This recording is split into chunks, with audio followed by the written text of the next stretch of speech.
ሰላም እንዴት ናችሁ? አንድ ውሸታም ኡስታዝ የተናገረውን ሰምታ እንዴት ሙስሊም እህታችን የጠየቀችኝን ከዛ ምላሽ ከሰጠዋት በኋላ በጣም ደስተኛ ስለሆነች ለእናንተም እንዲጠቅማችሁ ይህን ቪዲዮ ሰርቼላችኋለሁ። ኡስታዙ ሕዝቅኤል ምዕራፍ 4 ቁጥር 12 ላይ የሚገኝን በመጥቀስ እግዚአብሔር ፋንድያን ሰዎች እንዲበሉ አዟል የሚል ቅጥፈት ቀጥፎ ምላሽ የሰጠውበት ነው። ምንድነው እሱ ክፍሉ የሚናገረው? እንዲህ ይላል። እንደ ገብስ እንጎቻም አድርገህ ትበላዋለህ፣ ከሰውም በሚወጣ ፋንድያ በፊታቸው ትጋግረዋለህ ይላል። በሰው በሚወጣ ፋንድያ ትጋግረዋለህ አለ እንጂ ሰውን ፋንድያ ትበላለህ አላለም። ምንድነው ታዲያ እንደ ገብስ እንጎቻ አድርገህ ትበላዋለህ የተባለው ምንድነው ሲባል እዛው ምዕራፍ ላይ ቁጥር 9 እና 10 ስትመለከቱ አንተም ስንዴንና ገብስን ባቄላንና ምስርን ጤፍና አጃን ወደ አንተ ውሰድ፣ በአንድ ዕቃም ውስጥ አድርገህ እንጀራ ጋግር፣ በጎድንህ እንደተኛህበት ቀን ቁጥር 390 ቀን ትበላዋለህ። ስንት? 390 ቀን ትበላዋለህ። የምትበላውን በሚዛን በየቀኑ 20 ስቅል ይሁን፣ በየጊዜውም ትበላዋለህ ይላል። ስለዚህ የሚበላው ጤፍ፣ ስንዴና ምስር እነኝን ነው እንደ እንጀራ አድርጎ የሚበላቸው ማለት ነው። የሚጋግርበትን ነው ከሰው በሚወጣ ፋንድያ ትጋግረዋለህ ያለው፣ እንደ እንጨት ትጠቀመዋለህ ነው። በግንብ ውስጥ ለ390 ቀናት የሚቆዩ ከሆነ እንጨት መልቀም ስለማይችሉ ነው ይሄ ትእዛዝ የተሰጣቸው።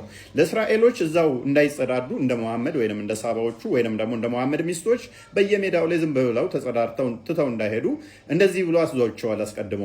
ዘዳግም ምዕራፍ 23 ቁጥር 12 እና 13 ላይ ወደ ሜዳም ትወጣበት ዘንድ ከሰፈር ውጭ ቦታ ይሁንልህ። ምን? ለመጸዳዳት። ከመሳሪያህም ጋር መቆፈሪያ ያዝ፣ በሜዳም በተቀመጠህ ጊዜ ትምስበታለህ፣ ዞረህም ካንተ የወጣውን አፈር ትከድነዋለህ ይላል። ስለዚህ ተተጸዳዳ በኋላ ሜዳ ላይ ጥሎት መሄድ የለም፣ አፈር ማልበስ አለበት። ቆፍሮ ነው መጸዳዳት ያለበት ማለት ነው። በየሜዳው ላይ ዝም ብሎ ቁጢጥ ማድረግ የለበትም እንደ መሐመድ እና እንደ ሚስቶቹ። ስለዚህ ሽንት ቤት መምጣት፣ ይህ አሁን ዘመናዊ ሽንት ቤቶች የምታዩቸው እንኳን አስቀድሞ በሙሴ ጊዜ የተሰጠ ነበረ። እግዚአብሔር ጋይድ ያደረገው ሰዎች ካካቸውን ዝም ብለው በየሜዳ ላይ እንደ መሐመድ እና እንደ ሳባዎቹ እንዳይጥሉ ምን መሬት ቆፍረው እንዲጠቀሙ አዞ ነበረ።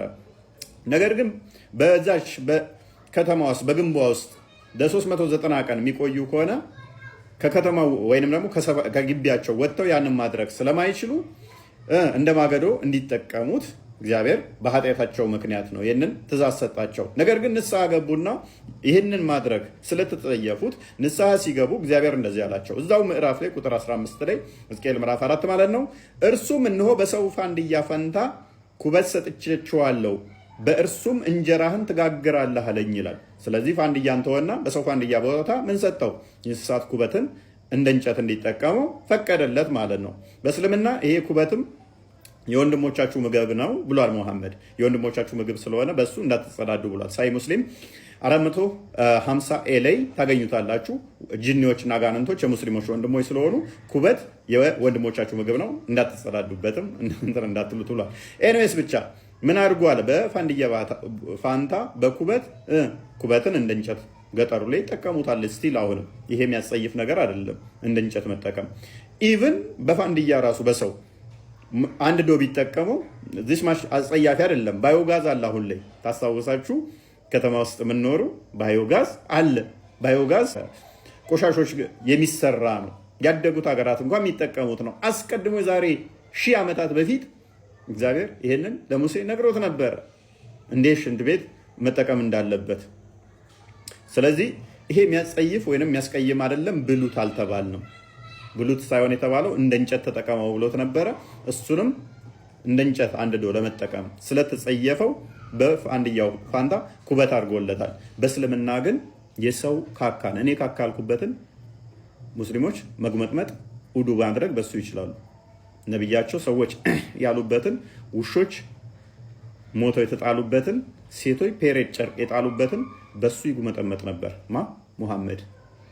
ማስረጃ ሱናን አቢ ዳውድ 67 ላይ እንደዚህ ይላል። ናሬትድ አቡ ሰይዳ አልኩድሪ እንደተረከው I heard that the people asked the prophet of Allah ሰዎች ያላ መልእክተኛን ሲጠይቁት ሰምቻለሁ አለ።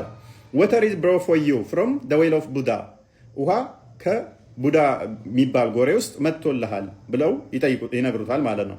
It is a well in which dead dogs, menstrual clothes and excrement of people are thrown ጎሬው ደግሞ ምንድነው እሱ ይላል የሞቱ ውሾች ውሻ አይደለም ውሾች የተጣለበት የፔሬድ ጨርቅ የተጣለበት ኤክስክሪመንት ኦፍ ፒፕል አር ትሮን ሰዎች ሰገራቸውን ካካ የሚሉበት ወይንም የጣሉበት ነው ይላል። ምን አለ ነብዩ? the messenger of Allah played ያላ መልእክተኛ እንዲህ ሲል መለሰ verily water is pure and is not defiled by anything እውነት ነው የምላችሁ ውሃ በምንም አይቆሽሽም ንጹህ ነው አለ ማለት ነው። ውሃው እስከ እምብርት አካባቢ ከደረሰ ነው። እምብርት ጋርም አይደርስም፣ ከእምብርት በታች ነው። ወራጅ አይደለም፣ የቆመ ውሃ ነው። ከለሩን ራሱ ውሃው እንደቀየረ እንደዚህ ይላል ሐዲሱ ላይ I saw the color of water in this well had changed የጎሬ ውሃ መልኩ ተቀይሯል ይላል።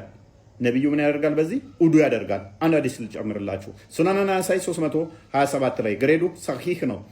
I passed by the prophet when he was performing wudu from the well of Buddha ከቡዳ በመጣ ውሃ ውዱ ሲያደርግ በስሩ አለፍኩ ይላል። I said are you performing wudu from it when garbage is thrown into it ቆሻሻ በተጣለበት ውሃ ውዱ እያደረክ ነው ስል ጠየቅኩት ይላል። ነብዩም እንዲህ ሲል መለሰ he said water is not made impure by anything ውሃ በምንም ተአምር በምንም ሊቆሽሽ አይችልም አለ። ስለዚህ እኔ ሰገራ ባልኩበት መሐመድ ሊጉመጠመጥ ይችላል። መሐመድ ሊጉመጠመጥ ይችላል። እኛ መጽሐፍ ቅዱስ ላይ ፋንድያ ከሰው የሚወጣን ብሉ ሳይሆን የተባለው በኃጢአታቸው ምክንያት እንደ እንጨት አንድዳችሁ ተጠቀሙት ነው የተባለው። መሐመድ በጽድቁ ምክንያት ነው ከሰዎች የሚወጣን ሰገራ የሚጉመጠመጥበት። ወራጅ ውሃ አይደለም፣ የቆመ ውሃ ነው። ይህንን የላከችልኝ ውድ ሙስሊም እህታችን ለሌሎችም ትምህርት እንዲሆን ነው። ከሷ ካየሁት በኋላ ከሰጠዋት ምላሽ ሌሎችም እንዲማሩበት ይህን ቪዲዮ ሰርቻለሁ። ከእናንተ የሚጠበቀው ሼር በማድረግ ሌሎች ሙስሊሞችም ኡስታዞቻቸው ቅጣፊ ወራዶች ውሸታም መሆናቸውን አውቀው እንዲድኑ አሰራጩት።